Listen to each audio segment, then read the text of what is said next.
All right, hello again. This is Jeff Scott, your instructor for the online version of 152-163 Relational Database Design for the fall 2015 semester at Blackhawk Technical College.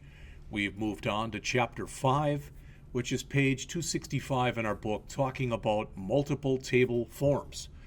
And as you can see, our objectives are to add yes, no, also known as a Boolean field, meaning it is or it is not, yes, no, 1, 0, true, false, however you want to look at it.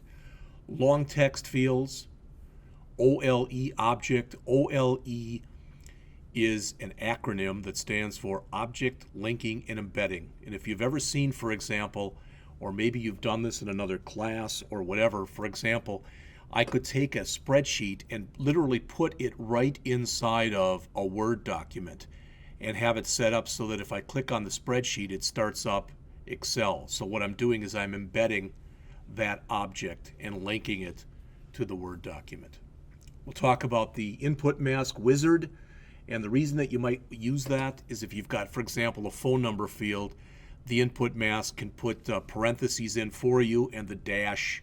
So parentheses, so you can put in the area code a blank space, then 3 digits for the exchange, then the dash, and then you add the 4 digits type of thing. We'll talk about changing or updating fields and entering data, changing row and column size, creating a form with a subform. So it's going to get a little bit more complex. Modifying a subform and form design, enhancing a form title, changing tab stops and tab order, using the form to view data and attachments, view object dependencies, use datetime, long text, yes, no fields in a query, and finally create a form with a data sheet. Again, as I mentioned to you in an earlier chapter or an earlier lecture, I have done all of this stuff in the past, but I have not taught Access for a couple years. So I think the last time I taught it was when it was 2010. So I'm going back and I'm relearning a few things also with you. I don't mind showing my foibles. I mean, if I make a mistake someplace, I don't have a problem sharing that with you. All right, so this chapter adds to the Bavant database several new fields that require special types. It then creates a form incorporating data from 2 tables. The form will show one book rep at a time, but will also include the many customers of that book rep. All right, so I believe they're talking about a subform. The chapter also includes queries that use the added fields. All right. So as it says, Bavant Publishing uses its database to keep records about customers and book reps. After using the database for several months, it needs to maintain additional data about book reps. It wants to identify those reps who have reached their sales goals and include comments about each rep, including or as well as a picture of the rep. All right. Additionally, as it says, book reps now maintain files about potential customers. These files are separate from the database. Some are in Word, some are in Excel. So Bavant wants a way to attach these to the corresponding book rep's record in the database. Finally, it wants to add a telephone number to the book rep table. So these are basic types of things that you would want to put in, add to a database. All right. After the proposed fields have been added, Bavant wants users to be able to use a form that incorporates the customer and book rep tables and that includes the newly added fields.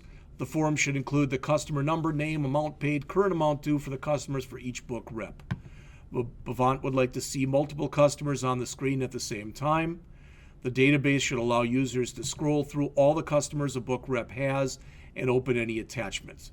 Finally, it requires queries that use sales goal, start date, and comment fields. So there's quite a bit of work to do. So if you look in here, well, what are we getting to? What we have in here are several things we haven't seen before. It says book rep master form. Here's our master form right here, basically.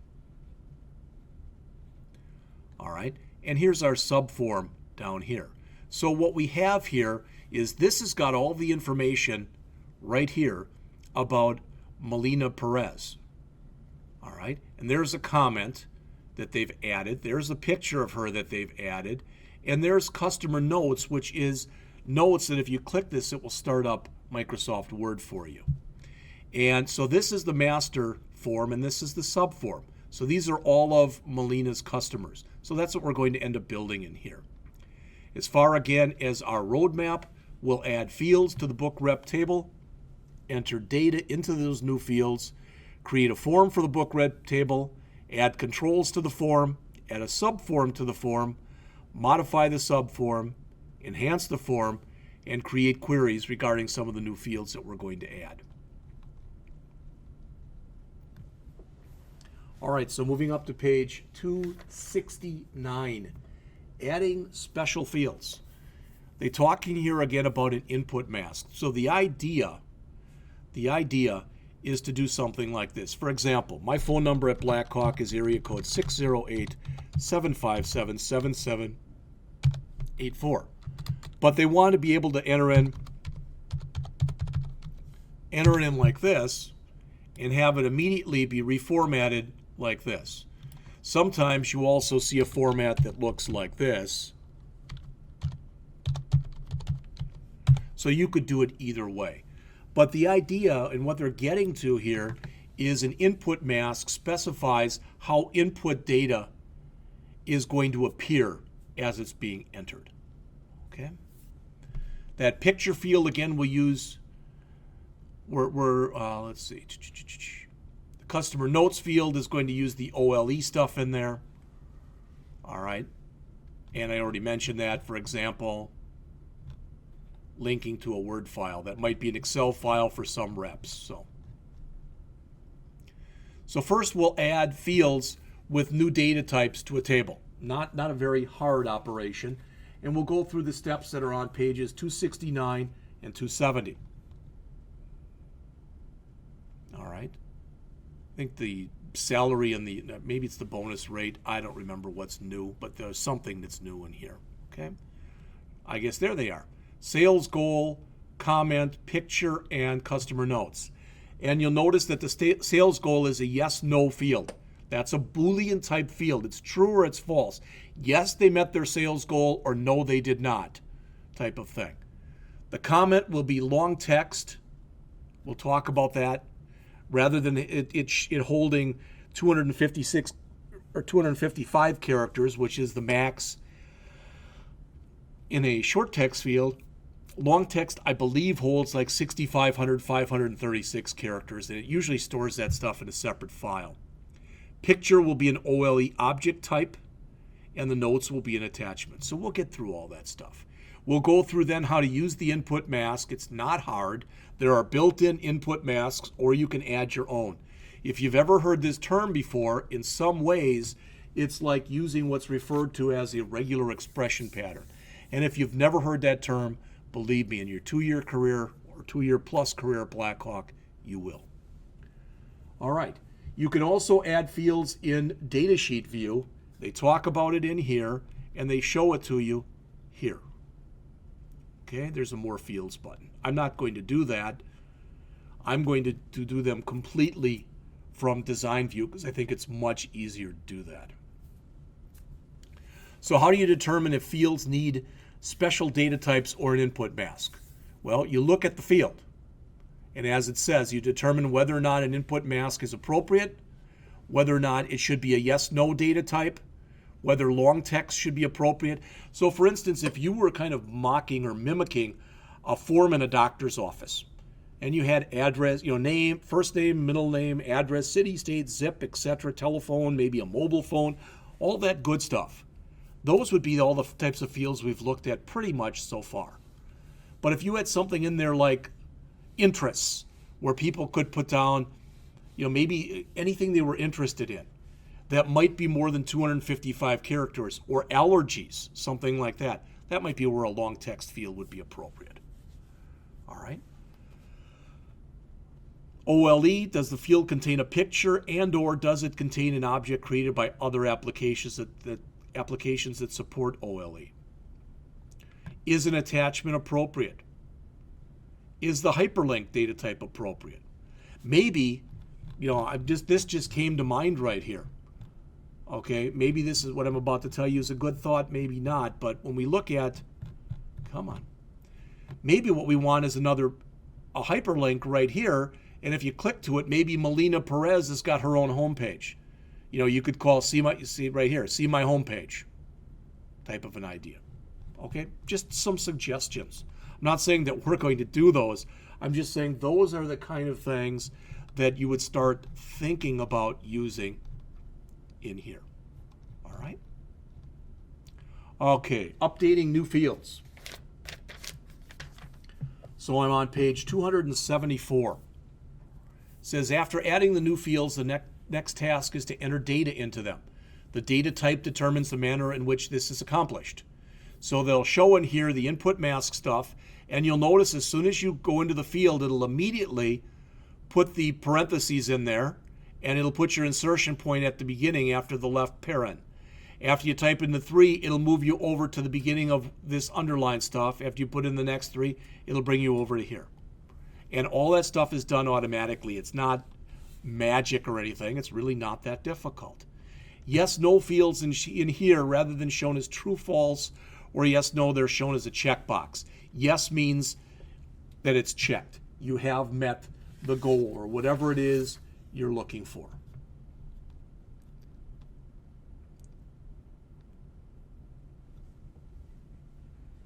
As it says, for a long text field, simply type the data in the field. You have no guarantee that that information that you type in, if it was thousands of characters long, is going to be stored right in this file, or a link is going to be stored in this file. And actually, it'd be better if a link was, because typically you would be able to have faster access time then. To change row and column size, they talk about this on the bottom of page 276.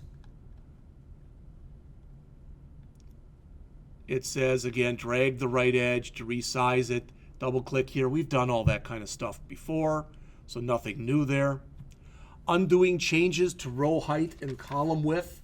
This is on the top of page 278.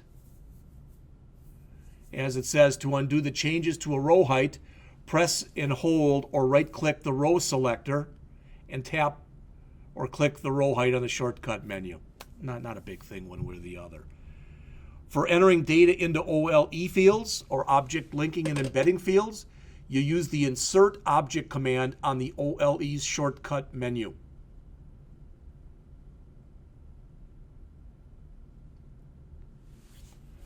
It says, depending on your installation of Access, you might be limited to certain types of graphics files. In other words, you might have to use bitmaps, especially if you're running an older version of Access. All right, we'll see what we have when we get to that point in here, and we'll go through this example. Okay, page 280. In the by the way here, or not the by the way, the consider this. How can you insert a picture using the Create From File option?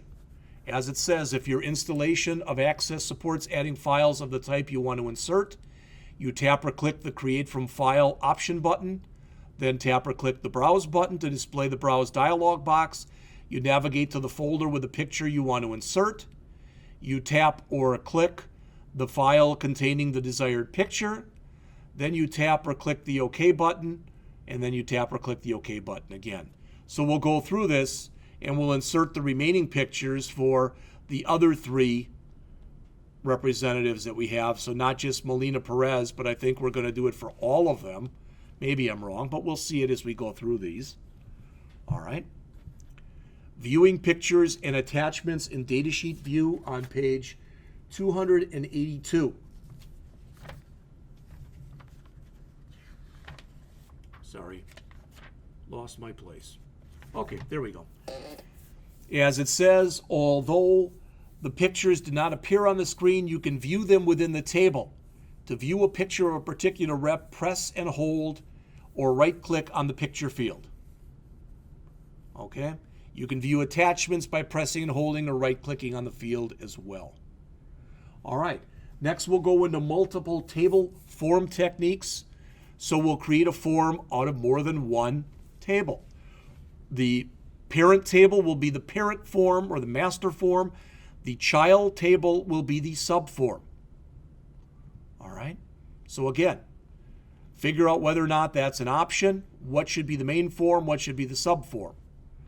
All right, and we'll go through this, creating the form in design view on pages 283 and 284.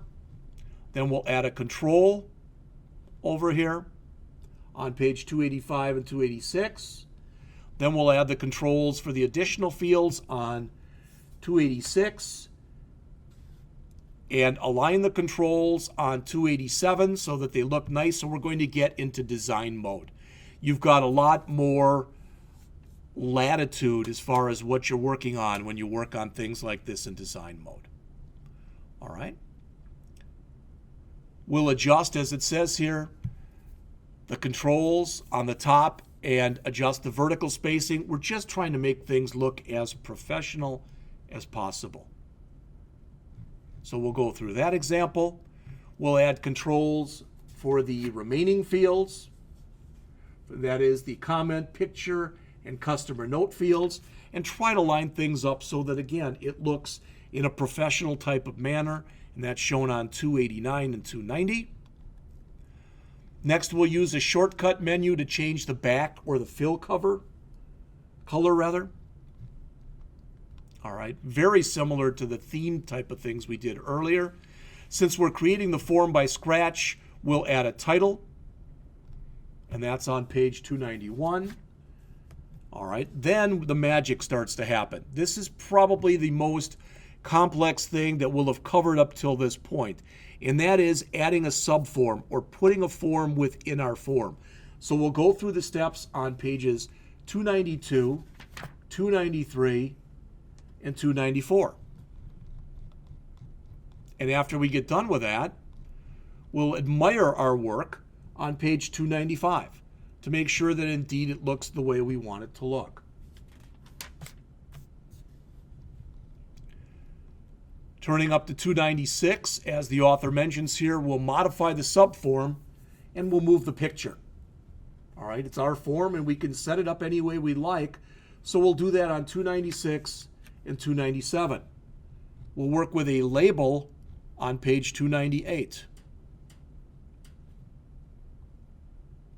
One thing about this, and I'll probably violate the unwritten rule that I'm about to mention to you right now, and that is this.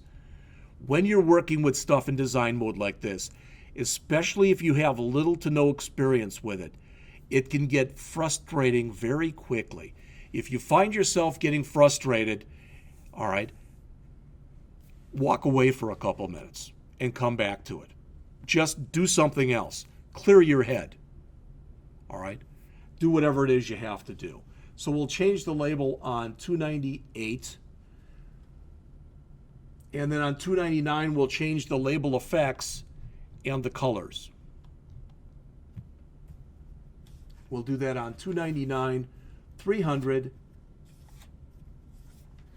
301, and 302.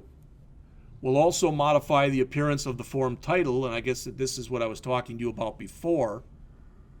All right, starting on page 302, because it won't look as professional as the rest of the form looks. So we'll widen it out, make it a little bit bigger, kind of a block type of look to it. We'll do that on 302 and 303. It says here on 304, users can repeatedly press the tab key to move through the controls on the form. However, they should bypass picture and customer because we didn't enter data for those. So we'll show you how to set the tab stop property for the controls from yes to no. If you are going to tab your way through here, you want to make sure you set this up so tab, tab, tab, tab, tab, tab, tab, etc. You have some kind of a logical order to it that makes sense to you. If you didn't, you can come in and change the tab order. So we'll talk about how to do that on the bottom of page 304 and the top of page 305. Then we'll actually come in and start using our form on page 305. We'll go through the steps on 305, 306, and 307. We'll make sure that we navigate through our forms as shown on page 307 to make sure that all of our reps are shown.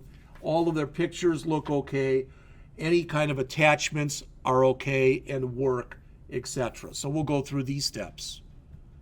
Next, we'll look at object dependencies on the bottom of page 307.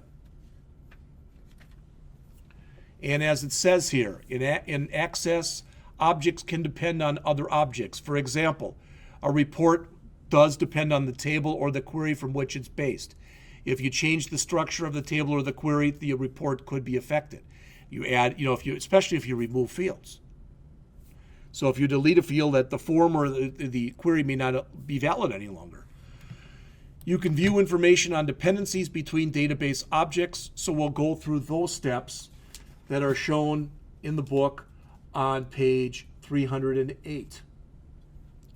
Finally, we'll come back and we'll look at date, time, long text, and yes, no fields and queries. And that's on 309, 310, 311.